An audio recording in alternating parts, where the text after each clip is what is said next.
Bonjour à tous, je suis Sylvestre Delmotte, je suis agronome et consultant en agro-environnement. Aujourd'hui, je vais vous parler des conséquences des changements climatiques sur la disponibilité de l'eau pour l'agriculture. La présentation se fera donc en trois séquences. D'abord, nous allons voir ensemble comment les besoins en eau vont évoluer dans le contexte des changements climatiques. Puis nous verrons aussi l'impact de l'évolution du climat sur les ressources en eau, pour finalement regarder ensemble quelques outils que les agronomes peuvent utiliser pour accompagner les producteurs qui se questionnent sur est-ce que leurs ressources en eau sont suffisantes pour combler leurs besoins. En agriculture, les besoins qu'on doit combler sont pour deux destinations principales. D'une part, l'abreuvement des animaux et l'irrigation des cultures. Si on regarde le premier point d'abord, pour ce qui est des animaux à abreuver, on a surtout des bovins et des porcs qui consomment beaucoup d'eau.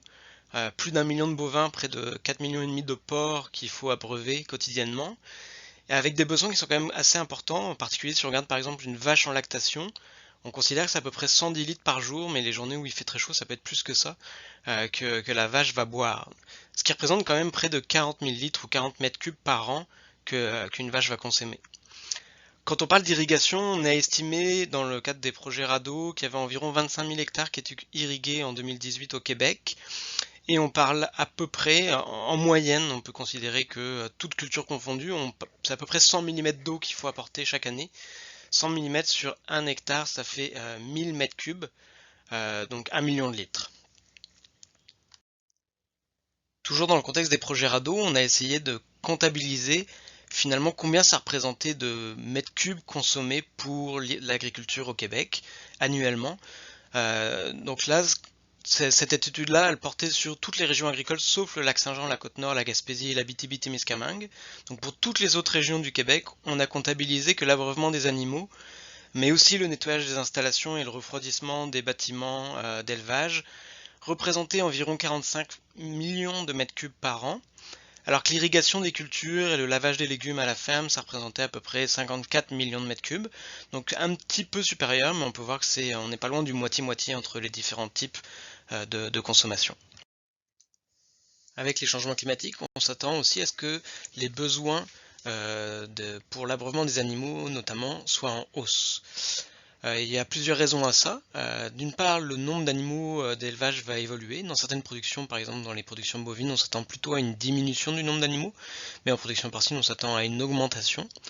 On sait aussi que plus la température est élevée et plus les animaux ont des besoins en eau qui sont importants pour l'abreuvement. On évalue par exemple pour les bovins que c'est 1,2 litre de plus par jour par degré Celsius supplémentaire. Finalement aussi les besoins en eau pour le refroidissement ou en tout cas pour le contrôle des conditions ambiantes dans les bâtiments pourraient évoluer avec de plus en plus d'usages d'équipements type brumisation pour venir améliorer le confort des animaux. On sait par ailleurs que le déficit hydrique va s'aggraver, ce qui va avoir des conséquences sur les besoins en eau des cultures. Il a été évalué dans plusieurs études que l'évapotranspiration pourrait être en hausse de l'ordre de 30 jusqu'à 90 mm durant la saison de croissance du fait des changements climatiques. Et donc pour les cultures où on a de l'irrigation qui est pratiquée, ça va entraîner une hausse des volumes d'eau apportés. Finalement, les superficies qui sont irriguées vont probablement évoluer aussi. On estimait en 2003 à peu près à 19 700 hectares les superficies irriguées au Québec, environ 25 000 hectares en 2018. La question qu'on peut se poser, c'est comment est-ce que ça va continuer d'évoluer, sachant qu'on observe sur le terrain que beaucoup de producteurs investissent en ce moment pour s'équiper pour irriguer davantage. Sur la base des informations précédentes, dans le projet RADO, toujours pour les mêmes régions qu'on a présentées auparavant, on a aussi fait une estimation des volumes consommés en 2050 en climat futur. Puis on peut voir que pour l'abreuvement des animaux et les autres usages dans les élevages, on augmenterait de 45 à peu près 53 millions de mètres cubes pour le scénario où on aurait la plus forte hausse, alors que pour l'irrigation des cultures, on aurait plus qu'un doublement des consommations d'eau, on passerait de 53-54 millions à près de 120 millions de mètres cubes par année. Donc nécessairement des besoins pour les usages agricoles considérablement en hausse. Pour faire face aux besoins en eau en agriculture, on a donc deux sources d'eau possibles qu'on va considérer. On est donc au deuxième point de la présentation. La première source d'eau, c'est ce qu'on appelle les eaux souterraines, donc des eaux qui sont vraiment situées en profondeur. Donc on considère souvent les nappes phréatiques qu'on appelle eaux rock, donc qui sont vraiment loin sous la surface du sol. Et on va pouvoir aller prélever de l'eau dans cette nappe au travers de puits qui vont être profonds, donc qui vont être creusés à plusieurs dizaines de mètres, voire davantage, qu'on appelle souvent des puits aussi artésiens au Québec, donc des puits relativement creux. La seconde source qu'on va regarder par la suite, ça va être les eaux de surface avec différents types d'ouvrages qui permettent d'aller prélever de l'eau. Quand on parle d'eau souterraine et d'eau souterraine au roc en particulier, il est important de bien distinguer la recharge de la productivité de la nappe. Sur le schéma qu'on a ici, on représente une coupe d'un sol ou même d'un territoire typique au Québec où on a un aquifère en surface, donc des couches de sol en surface, et en profondeur une nappe phréatique, donc une nappe en profondeur, avec un ouvrage de captage, donc un puits, dans lequel on va pouvoir prélever de l'eau. Lorsqu'on prélève de l'eau dans un puits, on observe un rabattement de la nappe, c'est-à-dire que le niveau de la nappe localement va baisser et on va avoir des écoulements latéraux qui vont venir éventuellement contribuer à ramener de l'eau au niveau du puits. Ce qu'on appelle la recharge, c'est la quantité d'eau qui va effectivement rejoindre la nappe chaque année.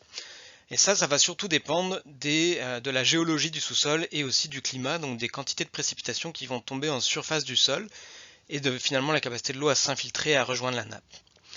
Quand on parle de productivité, c'est la quantité d'eau qu'on est capable d'extraire de cette nappe par un puits, donc par un forage. Et dans certaines régions au Québec, on a une forte recharge, c'est-à-dire qu'on a une bonne capacité de la nappe de se recharger. Par contre, on a de la difficulté à aller extraire de l'eau parce que le roc, donc la roche qui est sous terre, est peu fracturée et l'eau s'écoule donc très lentement. Si l'eau s'écoule lentement, eh ben, le rabattement va être important quand on va prélever de l'eau et on va avoir de la difficulté à obtenir un débit d'eau suffisant. Ce qui parfois limite l'approvisionnement en eau pour plusieurs situations au Québec, pour plusieurs municipalités. Ce qui nous préoccupe, c'est l'impact des changements climatiques sur la recharge. A priori, la productivité évoluera peu, puisque ça c'est surtout lié au sous-sol. Par contre, la quantité d'eau qui va rejoindre la nappe phréatique est un sujet d'intérêt pour les scientifiques.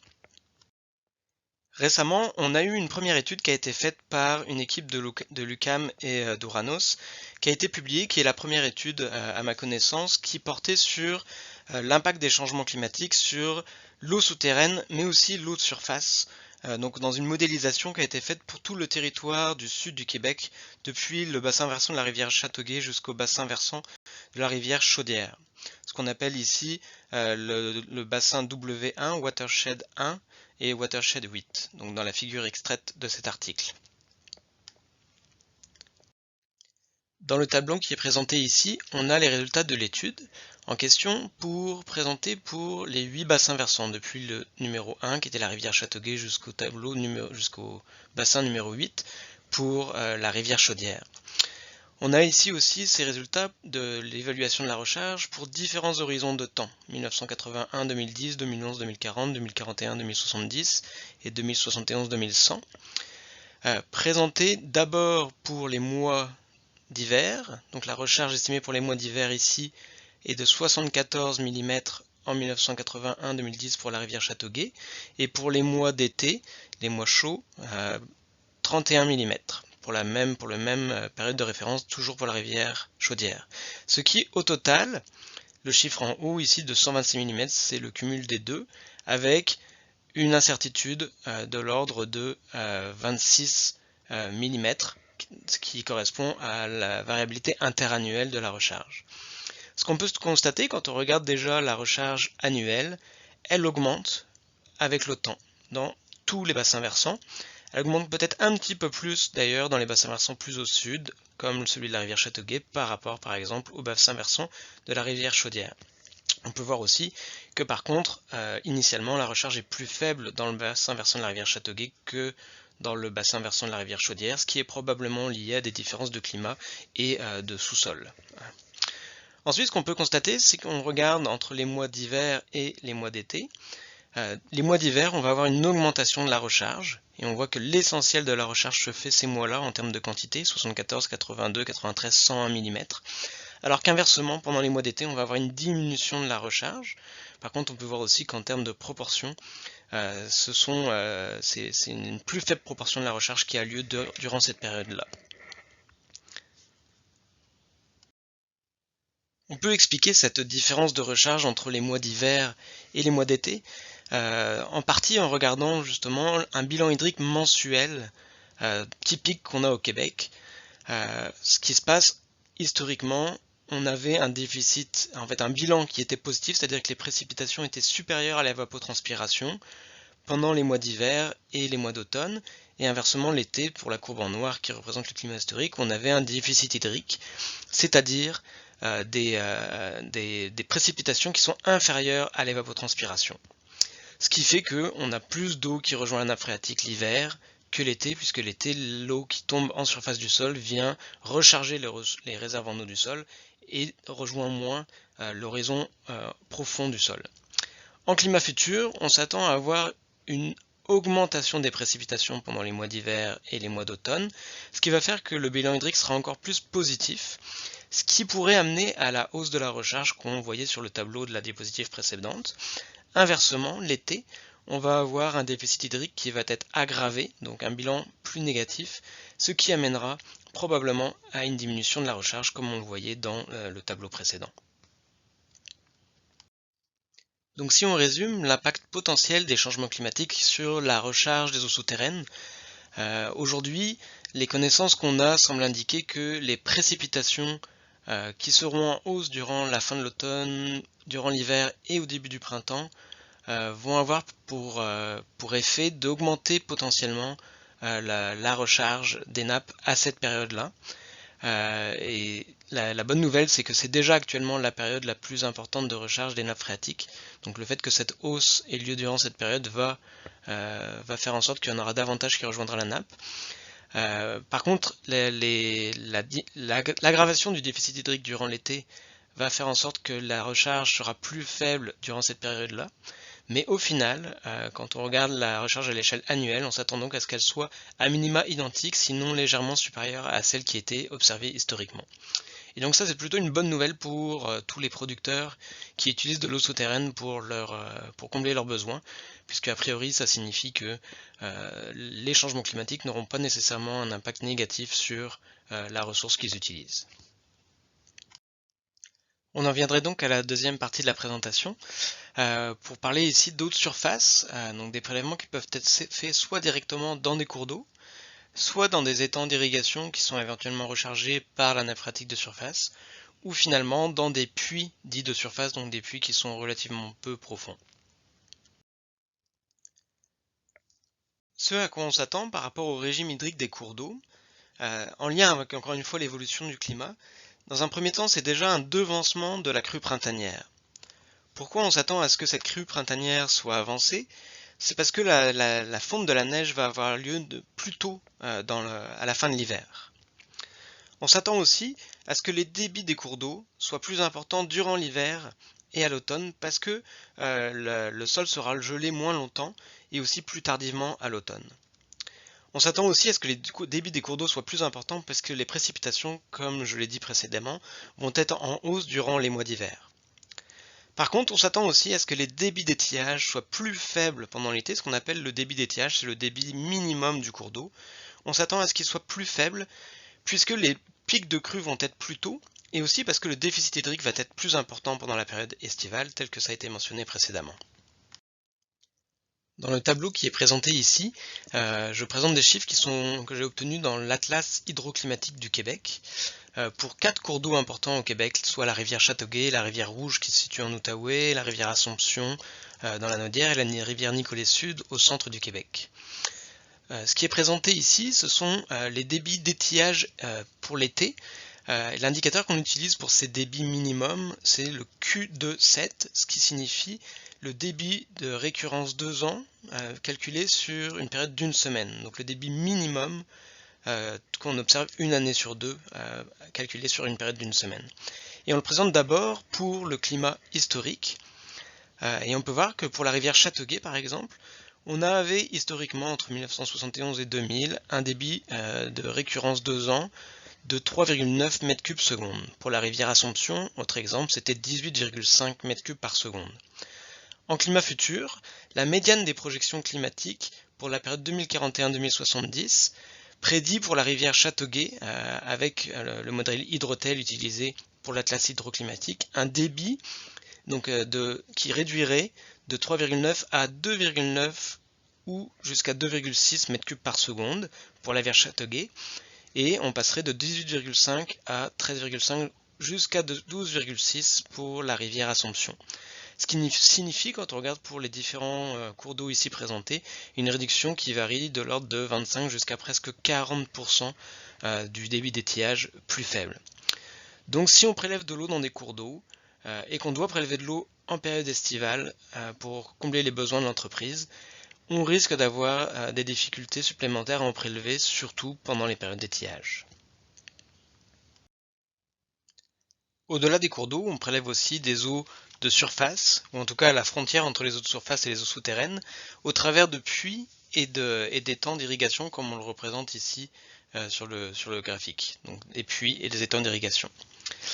La question qui se pose, c'est comment les changements climatiques vont influencer les niveaux des nappes qu'on appelle dans l'aquifère granulaire, donc des nappes de surface, par rapport aux nappes, elles, en profondeur qu'on vient de voir, qu'on appelle ici sur ce schéma les aquitars.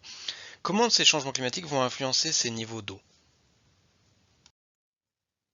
Ici, on représente le graphique que vous avez déjà vu précédemment, où on a l'évolution du bilan hydrique mensuel, où on peut voir qu'à partir du mois de mai, on a un bilan hydrique qui est négatif, donc on est en déficit hydrique, les précipitations sont inférieures à l'évapotranspiration potentielle du sol et des végétaux.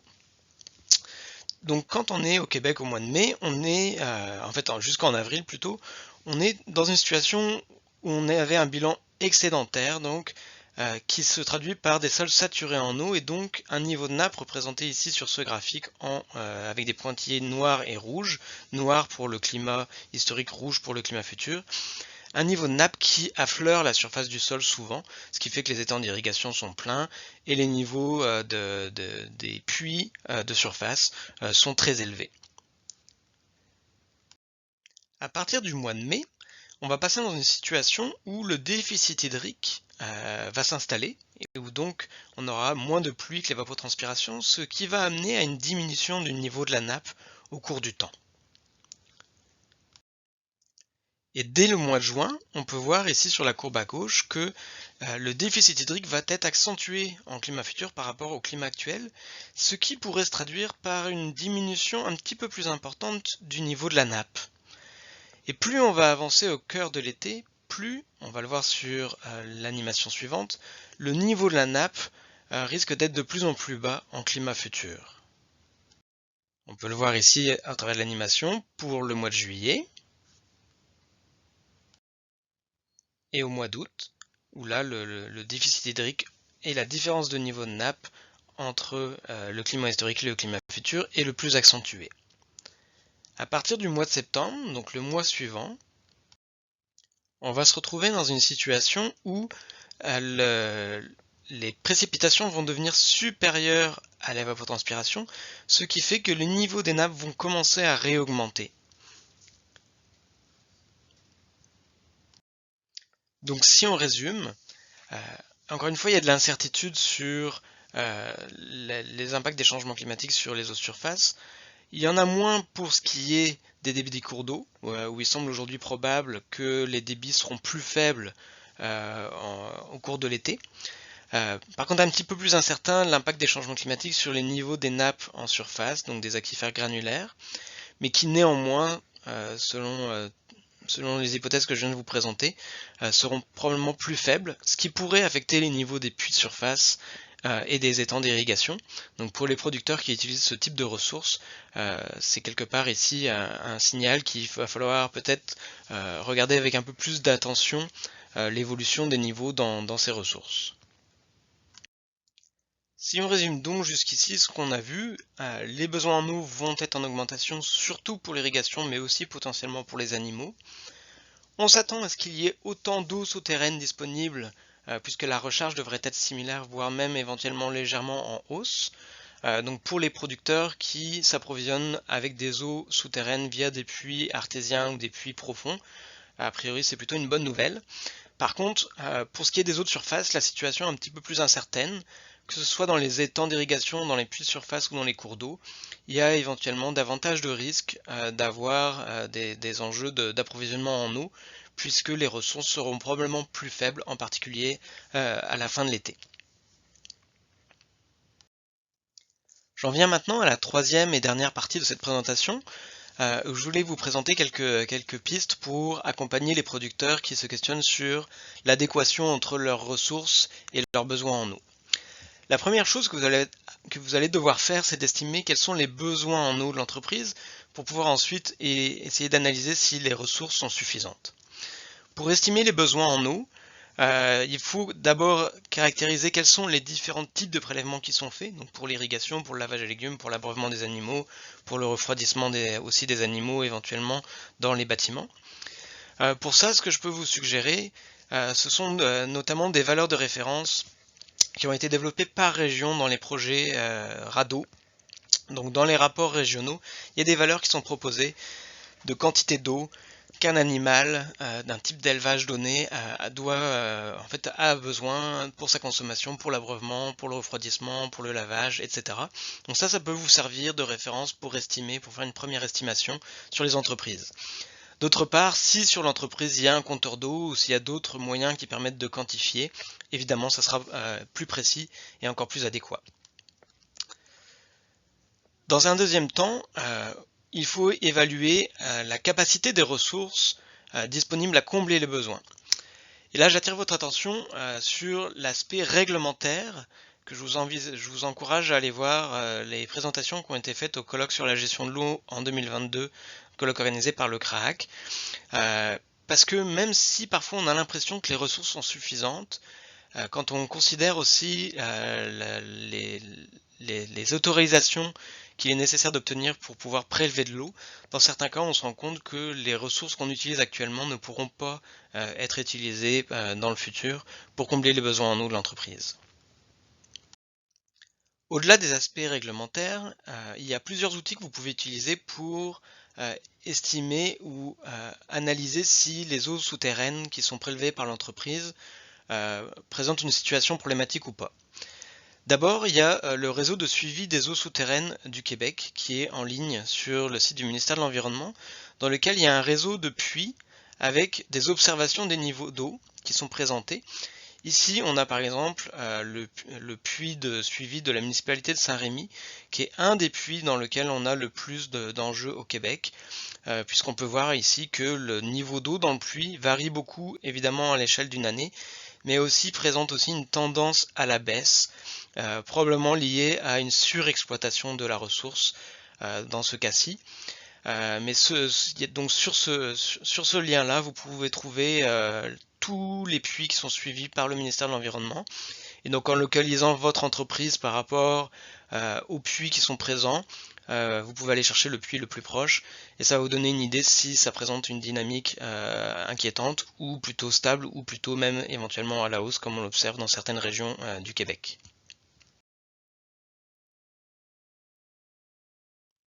Le second outil que vous pouvez utiliser, c'est ce qu'on appelle le système d'information hydrologique.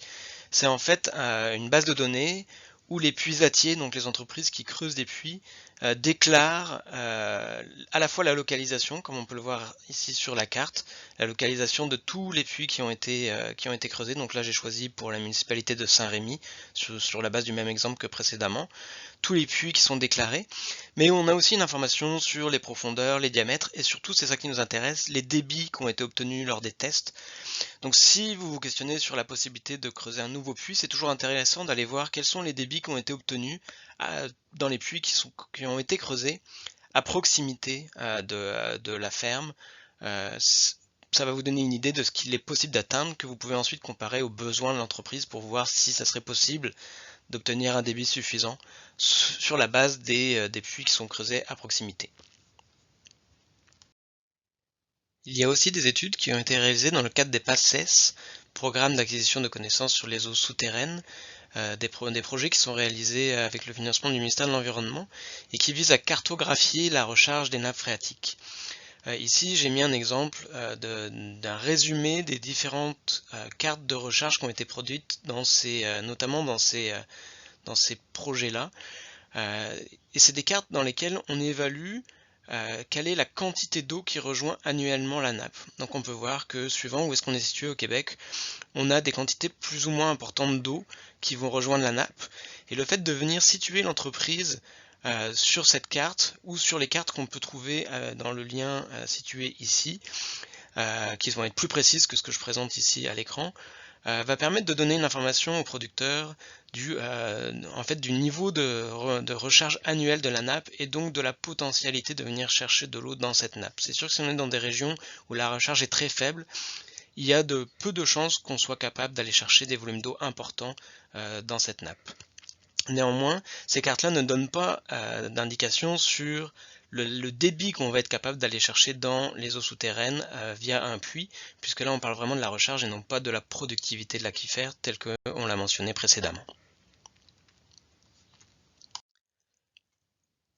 Quand on parle des eaux de surface, il y a plusieurs outils aussi qui peuvent être utilisés. L'Atlas hydroclimatique du Québec, dont j'ai été chercher quelques chiffres qui ont été présentés précédemment, qui permettent de présenter finalement les débits d'étiage estivaux, historiques et futurs, donc avec aussi des projections climatiques pour les principaux cours d'eau. Donc on peut voir sur la carte qui est présentée ici, ce sont surtout les cours d'eau importants, avec des débits importants, donc des grands cours d'eau, qui sont cartographiés dans cet atlas. Le second outil que vous pouvez utiliser, c'est une base de données finalement du ministère de l'Environnement qui recense toutes les stations hydrométriques qui sont présentes dans des cours d'eau, souvent des plus petits cours d'eau aussi potentiellement que ce qui a été présenté auparavant, et donc des stations pour lesquelles on a des mesures de débit et qui permettent aussi d'estimer des débits d'étiage, donc les fameux débits minimums qui servent de base à la réglementation sur les autorisations pour les prélèvements d'eau dans les cours d'eau. Donc vous pouvez aller consulter si il y a une station qui a été installée dans les cours d'eau ou dans le cours d'eau dans lequel vous envisageriez éventuellement d'aller chercher de l'eau. Ça va vous donner une information qui va vous permettre d'estimer si c'est réaliste ou pas d'aller prélever de l'eau dans ce cours d'eau en fonction du débit d'étiage. Donc pour conclure cette présentation, je reviendrai juste sur le fait que le questionnement sur l'impact des changements climatiques sur les ressources en eau, c'est un questionnement qui est global et qui préoccupe beaucoup de monde au Québec. Néanmoins, quand on parle de prélèvements pour l'agriculture, on fait face à de multiples situations qui sont différentes, très différentes même, en fonction de où on est situé, en fonction du type de ressources en eau qu'on a, et donc les solutions pour l'approvisionnement en eau seront aussi locales, dans le sens que il n'y a pas une seule recette qui peut être appliquée à toutes les entreprises agricoles du Québec. Il y a plusieurs projets qui sont en cours ou qui sont à venir et qui vont amener des compléments d'informations intéressants pour approfondir encore notre connaissance sur à la fois les enjeux mais aussi les solutions. On peut citer par exemple les portraits des enjeux de qualité et de quantité d'eau qui sont développés en ce moment au Bas-Saint-Laurent, qui doivent mener aussi à des recommandations pour une gestion durable de la ressource. Les multiples projets qui sont développés aussi à l'IRDA sur l'irrigation des cultures, souvent fruits et légumes, mais aussi des projets en cours sur une réflexion sur l'irrigation des grandes cultures et des plantes fourragères. Il y a aussi le projet Célano qui est mené par la Fédération de l'UPA de la Naudière avec plusieurs collaborateurs qui réfléchit à un système d'approvisionnement collectif pour les producteurs qui utilisent de l'eau dans le complexe tourbeux des tourbières de la Norée. Et puis finalement, dernièrement, il y a eu un appel à projet sur les conséquences d'un manque d'eau sévère au Québec qui vise à s'interroger justement sur comment gérer à l'échelle territoriale les priorités d'accès à l'eau si on venait à manquer d'eau certaines années du fait des changements climatiques. Donc en conclusion, je vous invite donc à rester à l'affût de l'évolution de ces connaissances et des pistes de solutions aussi potentielles pour qu'on puisse accompagner les producteurs dans des décisions qui sont éminemment stratégiques puisque creuser un puits ou s'équiper pour irriguer, par exemple, ce sont vraiment des décisions de long terme puisque les coûts sont souvent très importants. Je vous remercie donc pour votre attention et je remercie mes collègues Sarah, Charlotte et Jennifer pour leur révision de la présentation. Merci.